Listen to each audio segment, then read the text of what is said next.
Na vida cristã, nós somos muitas vezes confrontados com diversas tentações e provas, e associado a estas tentações, a essas provas, nós temos também algum sofrimento e até situações bastante difíceis de suportar. Agora, aqui é importante nós frisarmos que a tentação e a prova não são exatamente a mesma coisa. Quando nós somos tentados, o autor da tentação quer normalmente reprovar-nos. Enquanto que, quando nós somos provados, o autor da prova tem a intenção de nos aprovar e de mostrar, de realçar algum aspecto forte da nossa experiência. Agora, as nossas reações podem ser diferentes diante de uma situação difícil.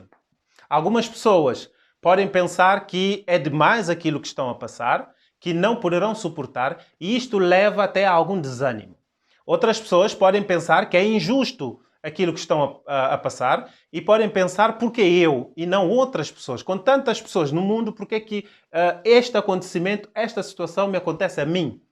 E isto pode levar também a alguma revolta, revolta consigo próprio, mas também pode ser uma revolta contra o próprio Deus. Outras pessoas podem pensar que Deus, apesar de existir, está distante no momento do sofrimento e que Deus até abandonou essa mesma pessoa na situação difícil porque está a passar. E isto pode levar a alguma frustração, algum sentimento também de desânimo, porque Deus neste momento está ausente.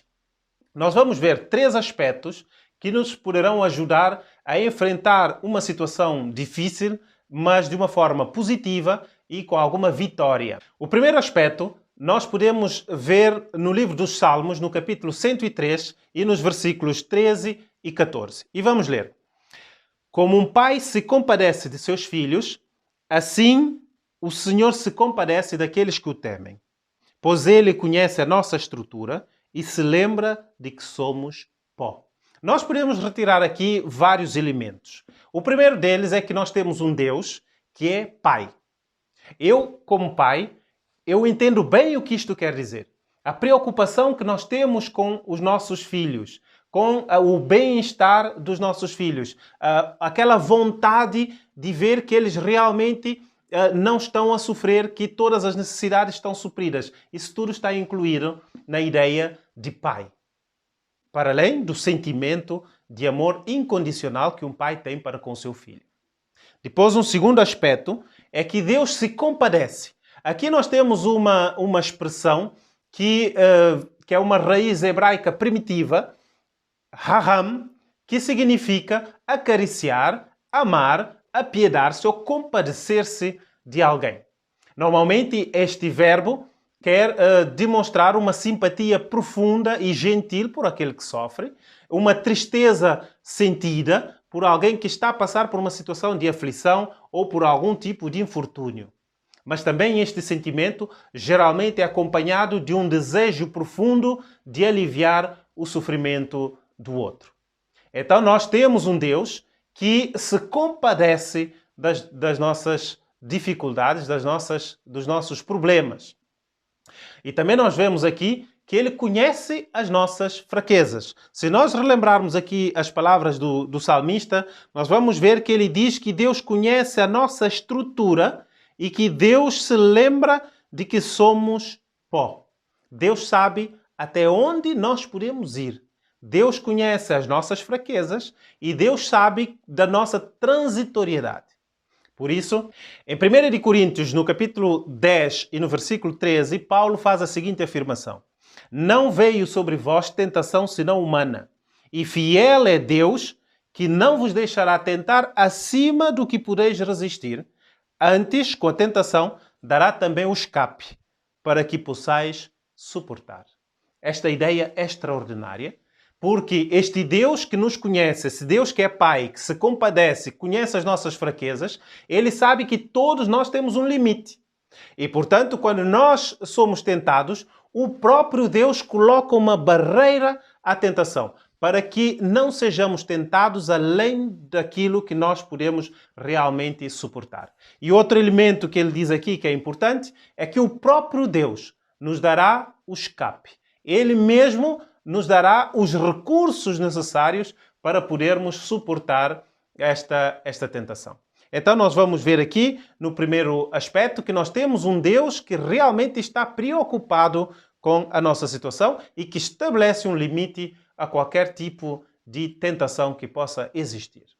O segundo aspecto, nós podemos encontrar no livro de João, no capítulo 16 e no versículo 33, onde o próprio Jesus fala de uma forma bastante franca. No capítulo 16, no versículo 33, Jesus diz o seguinte: disse-vos estas coisas para que em mim tenhais paz. No mundo tereis aflições, mas tende bom ânimo, eu venci o mundo. Talvez alguns ficariam mais satisfeitos de ouvir que, a partir do momento em que nós nos entregamos a Cristo, a partir do momento que temos fé em Deus, que os problemas desaparecerão totalmente da nossa vida.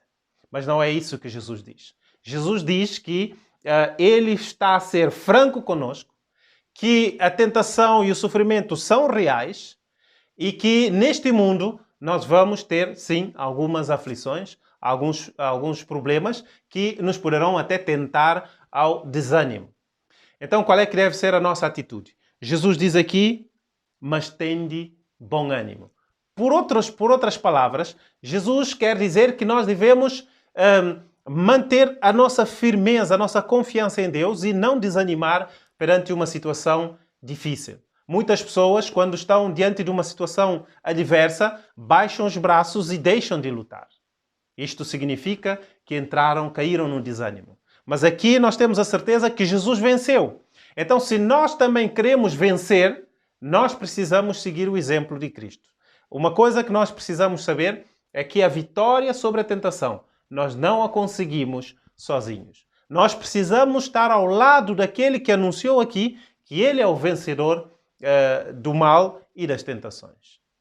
O último aspecto se encontra no livro de Mateus, no capítulo 28, no versículo 20, onde Jesus diz: ensinando-os a guardar todas as coisas que eu vos tenho mandado, e certamente estou convosco todos os dias até a consumação dos séculos. Deus está sempre presente na nossa vida. Nós temos na Bíblia vários exemplos que nos mostram isso mesmo. Pessoas que estavam sujeitas às mesmas paixões do que nós, pessoas que passaram por todo tipo de sofrimento, mas venceram.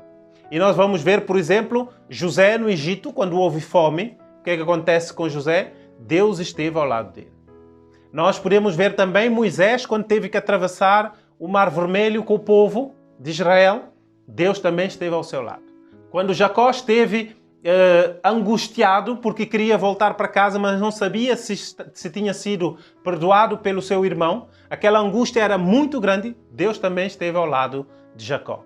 Quando Davi lidava com o sentimento de culpa por ter cometido uma falha grave, uma falha moral gravíssima diante de Deus, Deus também esteve ao lado de Davi. Então, qual foi o segredo destes homens? Eles mantiveram-se ligados a Deus. E hoje Deus lhe faz um convite. E este convite é: leia a Bíblia. Se já é uma pessoa que lia a Bíblia antes, continue a ler a Bíblia. Continue a procurar estar familiarizado com este Deus e com a sua vontade. Procure saber o que Ele deseja para a sua vida. Ore para que Deus o fortaleça, para que Deus a fortaleça, para que a sua fé esteja sempre firme em Deus cada dia. E mantenha-se, procure manter-se ligado a Deus. Deus será sempre fiel. Deus colocará um limite às tentações.